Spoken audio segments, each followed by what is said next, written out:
Je vous assure que ça fait bientôt 20 ans qu'on se connaît avec Christian, qu'on fait des choses ensemble, qu'on écrit ensemble, qu'on mène des projets ensemble. Ça fait 20 ans qu'on veut écrire un livre avec un titre positif et encourageant. Et ben, ce ne sera pas encore pour ce coup-ci. On n'y est pas arrivé. Donc c'est pour ça que ça s'appelle l'impuissance française. Mais je voulais vraiment vous dire que nous ne sommes pas des pessimistes structurels. Hein, entendons-nous bien. C'est vraiment parce que c'est les temps qui nous le commandent. Alors, vous faisiez allusion à l'idéologie française de Bernard-Henri Lévy. Alors, vous m'enlevez les mots de la bouche parce que, effectivement, quand on a commencé, enfin, on a médité ce livre, on a commencé à l'écrire, ça nous est revenu en tête et c'est effectivement un des cœurs du problème. Je vous remets en tête très rapidement, parce que c'est un livre qui se lit assez vite, hein. La thèse de Bernard-Henri Lévy. On est congénitalement dans ce pays des fascistes, hein, depuis toujours, et donc nous sommes la matrice du fascisme européen du XXe siècle. Bon, de toute façon, il fallait que ce soit un livre simple et qui corresponde aux capacités de son auteur, mais il faut bien dire quand même que depuis plusieurs décennies, on est paralysé, entravé, intoxiqué par cette idée, que nous sommes indignes, parce que c'est bien ça au bout du compte, hein, quand vous lisez bien ce livre et que vous goûtez même le style de l'auteur, on devrait passer son temps à se dire, mon Dieu, que nous sommes illégitimes, que notre nation n'a vraiment rien à donner d'autre que les pires démons du XXe siècle. Regardez un petit peu ce qui s'est passé depuis plusieurs années, et notamment dans les 5 dernières années écoulées. Il y a quand même beaucoup cela. Moi, j'ai constaté, ça m'a vraiment frappé, que dans les discours de beaucoup de candidats, on revient sur cette problématique. C'est pas toujours dit, c'est vrai, de manière aussi claire, mais on comprend bien l'intention, que tout questionnement sur l'identité, sur la continuité française, et donc sur la stratégie de puissance, c'est par définition nul et non avenu. Donc à partir de ce moment-là, on voit bien comment on pourrait se projeter dans le futur.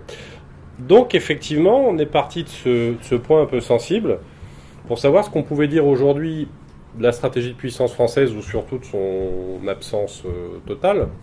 Je vais être assez concret ensuite sur les formes de cette impuissance. Juste pour finir l'encadrement du débat, je pense que ni Christian ni moi ne croyons aux deux thèses opposées, à savoir celle sur le déclin français, qui n'a pas beaucoup de sens en soi, parce que raisonner, d'ailleurs pas que sur la France, mais sur un bon nombre de pays, sur est-on en déclin par rapport à il y a 10 ans, 20 ans, 50 ans, 100 ans, c'est très compliqué, parce que les formes de la puissance elles-mêmes ont muté, donc par définition, il est très compliqué de dire qu'il y a forcément un déclin, parce qu'il faudrait pour ça comparer à quelque chose de constant, ce qui n'est pas le cas.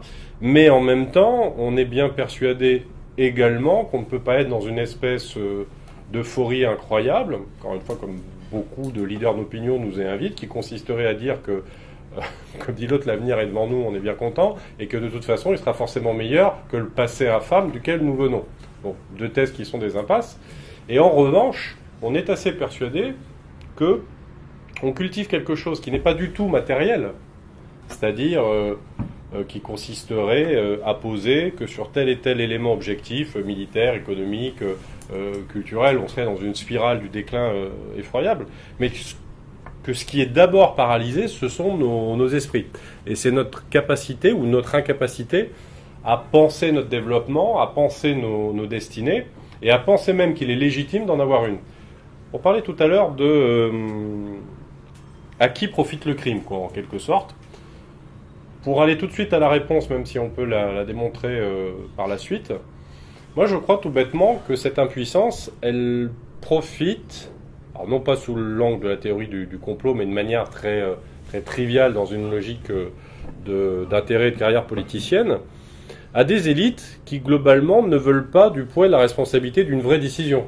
Parce qu'ils bricolent toute la journée, mais enfin, je trouve que ce qui est frappant, c'est qu'il n'y a jamais de véritable décision qui est prise. Soit c'est des mesures éminemment techniques. Je vais donner un exemple très concret, c'est le domaine de la sécurité, que je connais pas trop mal. Pour être encore plus concret, moi j'ai été très intéressé par la conférence de presse d'Emmanuel Macron sur la sécurité. On nous a dit il va prendre la main sur la sécurité. Alors moi je m'attendais à un truc nourri, en béton armé, enfin structuré. Et alors, je vous rappelle ce qu'il y a globalement dans le contenu de la pensée de M. Macron sur la sécurité, c'est il faut plus de coordination dans le renseignement. Oh, oh. Il me semble que tu as écrit ça déjà en 1995, je crois. Oui. Bon, ok, d'accord. Il faut que les services se parlent davantage. Oh. On leur dira. Ensuite, il faut une task force. Prononcé comme ça, j'ai bien... Sous, en gros, la direction de la présidence de la République. Alors, je sais pas. Soit il s'est pas rendu compte qu'il y avait quand même un conseil de sécurité de défense, qu'il y a 2-3 instances qui quand même répondent à peu près à task force. Je sais pas. Vu que c'est un mot anglais, ça doit faire riche et on doit imaginer qu'il y a quelque chose de hyper sophistiqué là-dessous. Qu'est-ce qu'il nous a encore dit? Des proclamations de principes divers et variés. Bien évidemment, il faut toujours un peu plus de moyens pour les forces de l'ordre. C'est-à-dire, ça serait bon quand même d'avoir 3 sous par-ci, 3 sous par-là, 3 munitions, 3 gilets pare-balles. Bon. Et on ressort de là-dedans, on se dit, mais qu'est-ce qu'au bout du compte, ils cherchent à nous dire les uns et les autres? Que surtout, disait le bon docteur Cueil sur la 4ème République, il n'y a pas de problème qu'une absence de solution ne saurait résoudre, et il est urgent de ne rien faire. Surtout, il ne faut rien faire. C'est-à-dire les vraies questions. On s'avance 2 minutes, on se retirera aussitôt pour pas avoir l'air de s'aventurer dans les vraies questions, mais effectivement, il y a quand même des zones qui, dans notre pays, posent problème, qui sont un peu, c'est vrai, des territoires perdus de la République. Bon, ça serait pas mal, je dis ça, je dis rien, c'est dans l'absolu. Mais un jour de savoir si... Parce qu'on pourrait nous le dire, écoutez, pour une bonne fois pour toutes, on ne rétablira pas l'ordre dans ces zones-là, faut vous y faire, c'est comme ça, mais on vous dira plus qu'on va le faire, parce qu'en fait, on va pas le faire du tout. Soit on le fait une bonne fois pour toutes, mais il va falloir le faire avec des vrais moyens. Donc ça veut dire que là, ça va dépasser les 3 gilets pare-balles et les 5 paquets de munitions. Ça veut pas dire que ça va forcément être fantastiquement violent, mais en tout cas, ça sera forcément coordonné. Ça veut dire aussi qu'il va falloir dire aux gens qu'on aura beau faire un peu de quincaillerie technologique, non, on va pas mettre une surveillance de masse pour aller choper tous les salafistes possibles de France et de Navarre. Enfin, au bout d'un moment, il faut quand même dire quelque chose d'à peu près cortiqué. Et je reviens sur mon idée. Pourquoi est-ce qu'ils ne veulent pas rentrer dans ces vrais débats? C'est parce qu'au bout du compte, ça leur va très bien que leur sécurité, notre sécurité ou notre insécurité, ne dépendent pas de nous en dernier ressort. C'est bien ça l'idée. Pour une raison simple, et encore une fois extrêmement triviale, c'est que toute prise de décision réelle et sérieuse entrave une réélection. Forcément. Parce qu'on va mécontenter une clientèle ou deux. Ça veut dire que, d'ailleurs, il n'y a de solution qu'institutionnelle à ce genre de questions. J'entends par là que tant qu'on a des gens qui peuvent faire, par exemple, plusieurs mandats de président de la République, forcément, aucun ne prendra une vraie décision. D'ailleurs, un septennat non renouvelable, c'est quand même ce qu'il y aurait de mieux pour l'indépendance d'un chef de l'État, pour qu'il n'ait pas l'espoir qu'il va pouvoir y revenir, et deuxièmement, parce que ça respecterait l'architecture de la Ve République, qui a quand même été faite pour ça. Bon. Et pas pour un quinquennat sur lequel on peut éventuellement revenir quand on y a goûté et qu'on ne veut pas retourner. Retourner où d'ailleurs, je ne sais pas, parce que vu que globalement nous n'avons qu'une élite politique faite de hauts fonctionnaires, ils ne peuvent pas retourner dans le privé et aller travailler, parce que ça c'est pas possible, ça s'est jamais vu. Donc en tout cas, ce qu'ils veulent, c'est rester aux manettes. Donc moi, il me semble que c'est éminemment important de rappeler que c'est quand même globalement pour ça que cette impuissance française existe, parce que la puissance française ne rapporterait à aucune des personnes qui nous dirigent ou qui sont censées nous diriger, quels que soient les partis en présence. Moi, je suis volontairement méchant pour tout le monde, c'est-à-dire que je pense que c'est le système tel qu'il est fait qui pose problème, et non pas les différents partis qui l'incarnent. J'essaie d'être méthodique dans ce que je racontais en abordant le problème de l'existence des élites, leur fonctionnement au quotidien. Et derrière, bien évidemment, si on descend d'un cran, il y a encore leur processus de formation. Et de ce point de vue-là, je ne suis pas sûr qu'on prépare des gens qui sont censés mettre les mains dans la géopolitique mondiale, la géoéconomie, la guerre économique, enfin toutes ces questions un peu essentielles, puisqu'on peut faire une scolarité dans les grandes écoles sans jamais en entendre parler. Par contre, on vous parlera de droit administratif, de finances publiques, de marketing, de sciences de gestion, etc. C'est très bien pour gérer une entreprise. Je doute que pour gérer un pays, ce soit parfaitement efficace.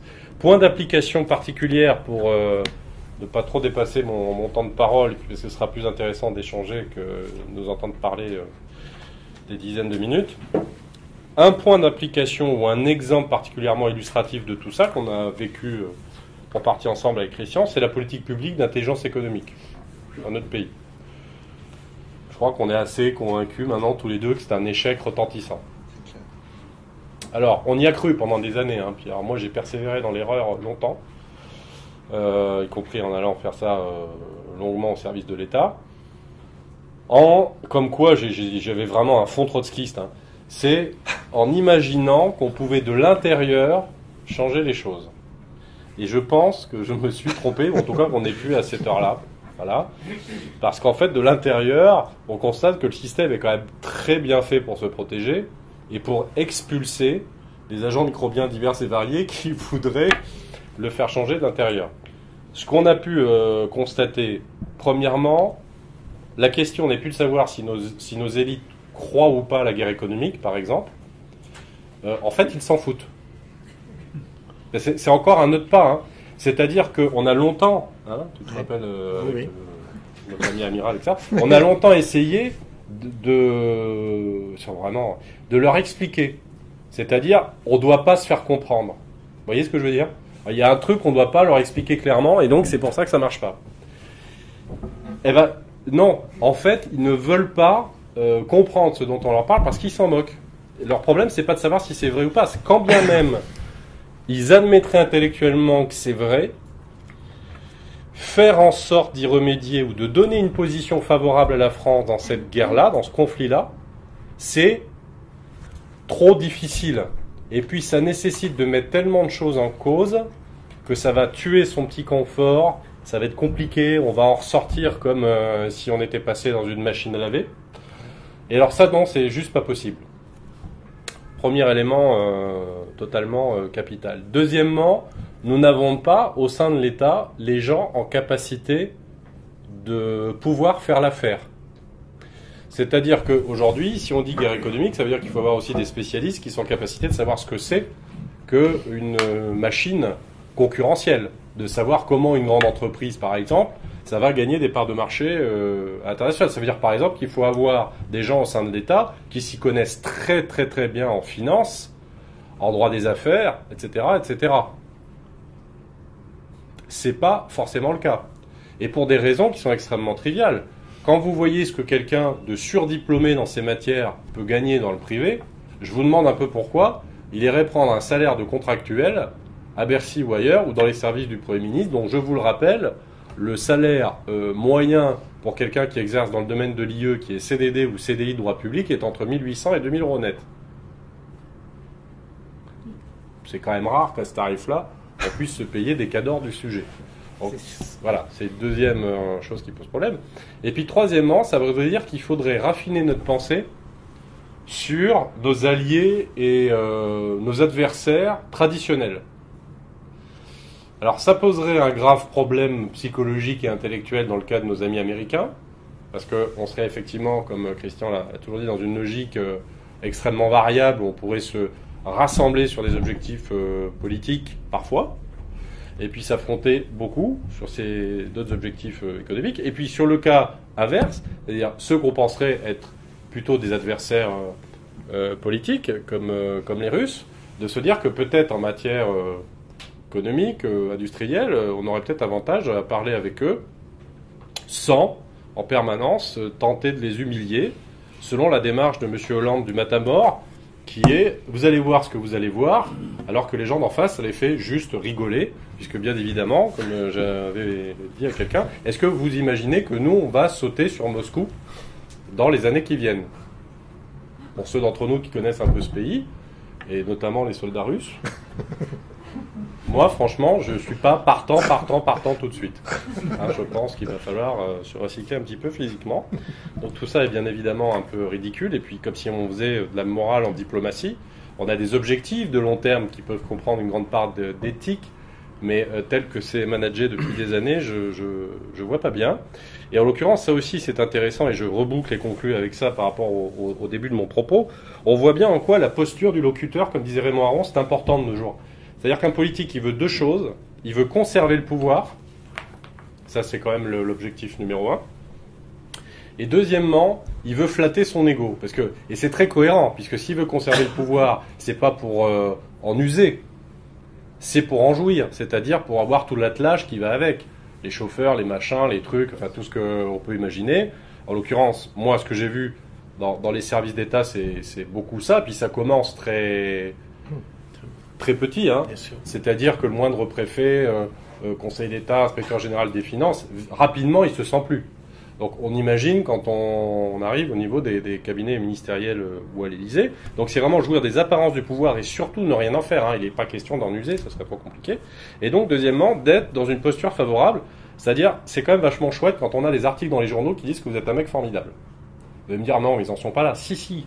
Ah, je vous assure, et j'en témoigne, ils en sont là.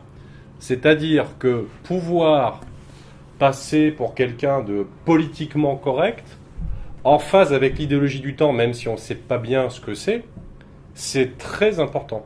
Et c'est pour ça que je pense que creuser la machine psychologique des gens qui nous gouvernent, et savoir le nombre de personnes qui ont un trouble de la personnalité là-dedans serait intéressant.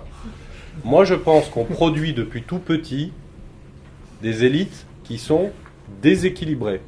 Pour une raison simple, ce sera ma dernière phrase, j'ai pu le voir, vivre dedans, quand, depuis l'adolescence, vous prenez des jeunes gens qui, en fait, sont carencés en tout. Parce que, émotionnellement, ils n'étaient pas les plus forts en sport, ils ont eu du mal dans leur vie sentimentale, ils arrivent à 17 ans, ça a été des adolescents extrêmement difficiles, mais ils étaient super bachoteurs, donc ils sont allés à l'école jusqu'à temps qu'elle ferme. Et puis ces gars-là, qui en plus, ou ces dames-là, peu importe aujourd'hui, vous leur enlevez tous les rites initiatiques du genre service militaire, enfin tous les trucs où on se fait un peu mal, où quand même on apprend quelque chose du réel. Et puis une fois que tout ça est fini, c'est-à-dire que vous les avez formés à rien, vous les mettez dans une administration, par exemple quand ils sont énarques, ils leur disent « bah non, c'est toi le chef ». Et ben moi je dis que ça revient à peu près à prendre un gamin de 5 ans avec un flingue chargé et lui dire « vas-y, fais-toi plaisir ». Donc ce sera ma conclusion sur les racines profondes de la puissance française.